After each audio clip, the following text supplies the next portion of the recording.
Kisah Asyah binti Muzahim, istri Firaun yang memilih surga. Pernahkah kita membayangkan bagaimana rasanya hidup di istana megah?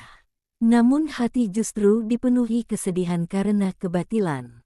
Hari ini, mari kita menyelami sebuah kisah luar biasa. Kisah seorang perempuan mulia yang hidup berdampingan dengan manusia paling sombong di muka bumi. Dialah Asyah binti Muzahim, istri Firaun. Seorang wanita yang memilih iman, meski harus kehilangan segalanya. Sebelum kita lanjut, silakan tekan like dan subscribe channel ini, agar tidak tertinggal kisah penuh hikmah lainnya. Assalamualaikum warahmatullahi wabarakatuh. Syukur alhamdulillah kita dapat bersama kembali di channel Nur Hidayah. Semoga kita semua senantiasa ada dalam lindungannya, diberi kesehatan lahir dan batin, dimudahkan dalam setiap urusan dunia dan akhirat. Amin ya robbal alamin. Sahabat Nur Hidayah yang dirahmati Allah. Asyah dan istana Firaun. Asyah bukanlah perempuan biasa. Ia hidup di istana Firaun. Istana dengan kekuasaan, kemewahan, dan kekayaan tak terhingga. Namun di balik kemegahan itu, Asyah menyaksikan langsung kezaliman suaminya. Firaun yang mengaku sebagai Tuhan, membunuh bayi laki-laki Bani Israel, menindas tanpa belas kasih. Bayangkan, sahabat, hidup di tengah kekuasaan, namun hati menolak kezaliman. Asyah memiliki hati yang lembut, dan nuraninya tidak pernah mati. Disinilah kita belajar bahwa iman tidak ditentukan oleh lingkungan, melainkan oleh keteguhan hati. Menurut Anda, seberapa berat mempertahankan iman di lingkungan yang salah? Tulis di kolom komentar. Pertemuan dengan Nabi Musa. Suatu hari, Allah mempertemukan Asyah dengan seorang bayi yang kelak mengguncang kekuasaan Firaun. Bayi itu adalah Musa alaihissalam. Ketika bayi Musa ditemukan di Sungai Nil, Asyah berkata kepada Firaun, "Ia adalah penyejuk mata bagiku dan bagimu. Janganlah engkau membunuhnya." Quran Surah Al-Qasas ayat 9. Dari sinilah cinta Asyah kepada kebenaran mulai tumbuh.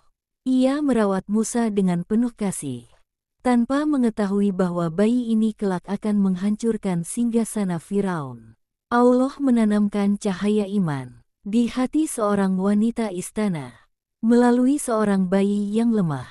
Masya Allah, keimanan Asyah yang disembunyikan. Ketika Musa diangkat menjadi nabi dan menyeru Firaun untuk menyembah Allah, hati Asyah bergetar. Ia mengetahui kebenaran ada pada Musa, bukan pada suaminya. Namun Asyah menyembunyikan imannya, karena ia tahu Firaun tidak akan mentolerir kebenaran. Sahabat, iman Asyah adalah iman yang sunyi, namun sangat kuat. Ia beriman tanpa panggung, tanpa pujian, tanpa pengakuan manusia. Apakah kita sanggup beriman, meski tak ada yang memuji? Siksaan dan keteguhan iman. Ketika Firaun akhirnya mengetahui keimanan Asyah, amarahnya memuncak. Ia menyiksa Asyah dengan kejam. Tubuhnya diikat, dijemur di bawah terik matahari, disiksa tanpa belas kasihan. Namun di tengah siksaan itu, Asyah berdoa dengan doa yang diabadikan Allah dalam Al-Quran. "Ya Tuhanku, bangunkanlah untukku sebuah rumah di sisimu di surga, dan selamatkanlah aku dari Firaun dan perbuatannya."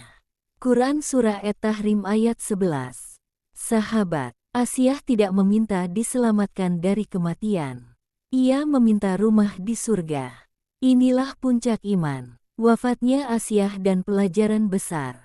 Allah memperlihatkan surga kepada Asyah.